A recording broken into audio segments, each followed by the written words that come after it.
Hello friends, welcome back to my channel. আজকে চলে এসেছি কাঠের জালে খাসির মাংস রান্না করব। এই যে খাসির মাংস নিয়ে নিয়েছি, আর কি কি লাগছে আগে একটু দেখিয়ে দিই। পেঁয়াজ কুচি নিয়েছি, এখানে আদা রসুন আর লঙ্কা একসাথে পেস্ট করে নিয়েছি, টমেটো কুচি নিয়েছি, আর মশলা আছে সব। তো রান্নাটা শুরু করছি।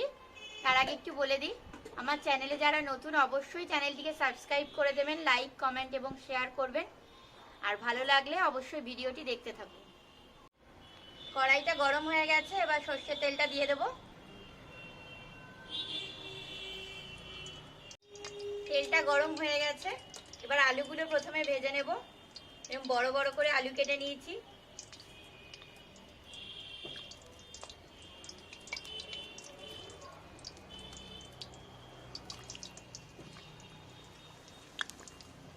খাসির মাংস এরকম বড় বড় আলু না হলে ঠিক ভালো লাগে না।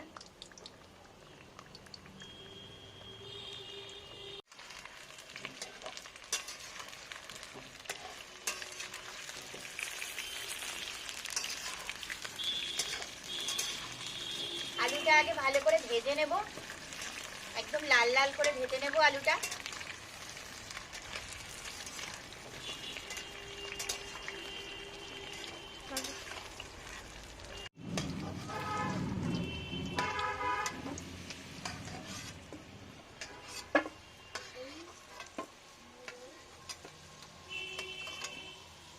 লাল লাল করে একদম ভেজে নিয়েছি আলুগুলো, তুলে নিচ্ছি।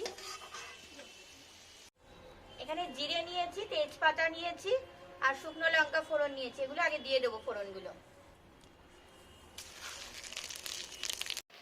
পেঁয়াজটা দিয়ে দিলাম, গোটা গরম মশলাগুলো এবার দিয়ে দেবো।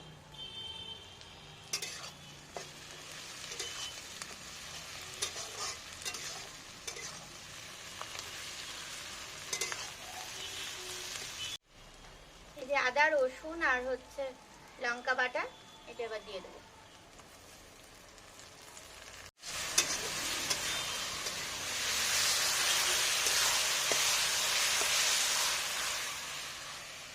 টমেটোগুলো দিয়ে দিচ্ছি।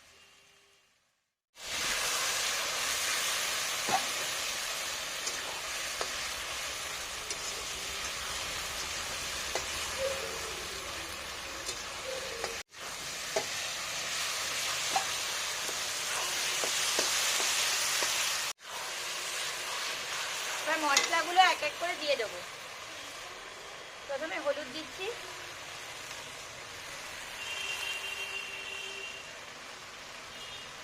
জিরে গুঁড়ো,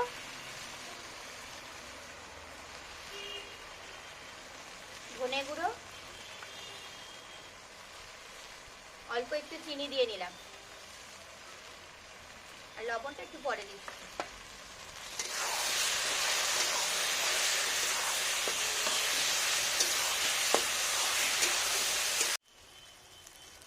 এবার মাংসটা দিয়ে দেবো।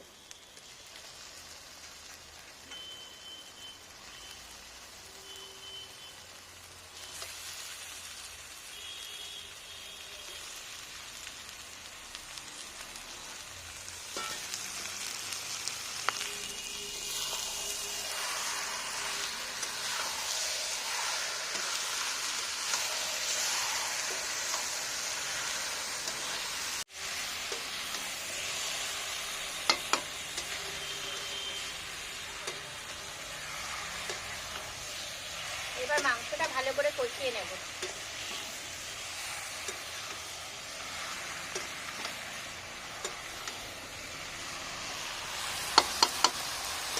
দুটো গোটা রসুন নিয়েছি, রসুন দুটো দিয়ে দেবো, টেস্টটা বেশ ভালো হয়।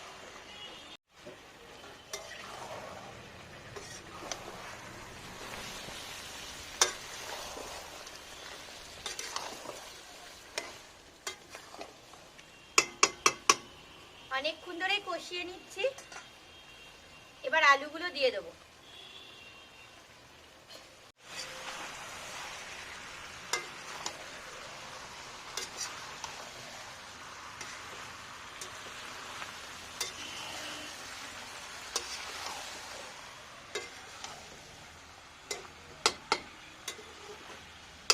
খাসির মাংসটা আজকে আমি প্রেসার কুকারে দেব না, কড়াইতেই করব কষিয়ে কষিয়ে। যেহেতু কাঠের জালে করছি সেই জন্য আজকে আর প্রেসার কুকারে দেব না, অনেকক্ষণ ধরে কষিয়ে কষিয়ে রান্না করব। এর টেস্টই আলাদা হয় এই মাংসের। লবণটা এবার দিয়ে দেবো।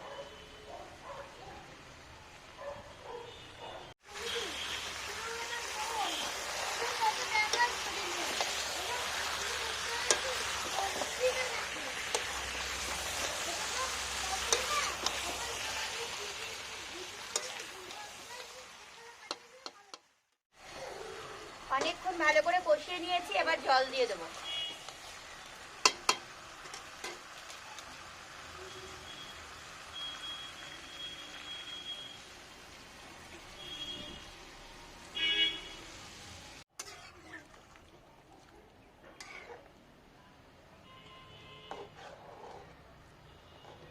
জল দিয়ে দিয়েছি, এবার ফুটে উঠুক।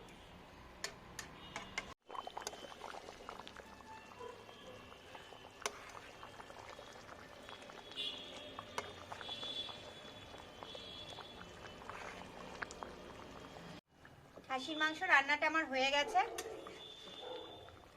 অনেকক্ষণ ধরে ফুটেছে, জল দিয়ে দিয়েছি, সিদ্ধ হয়ে গেছে। কাঠের উনুনে যেহেতু রান্না তাই কালারটা একটু অন্যরকম এসছে, কিন্তু খেতে খুবই টেস্টি হয়।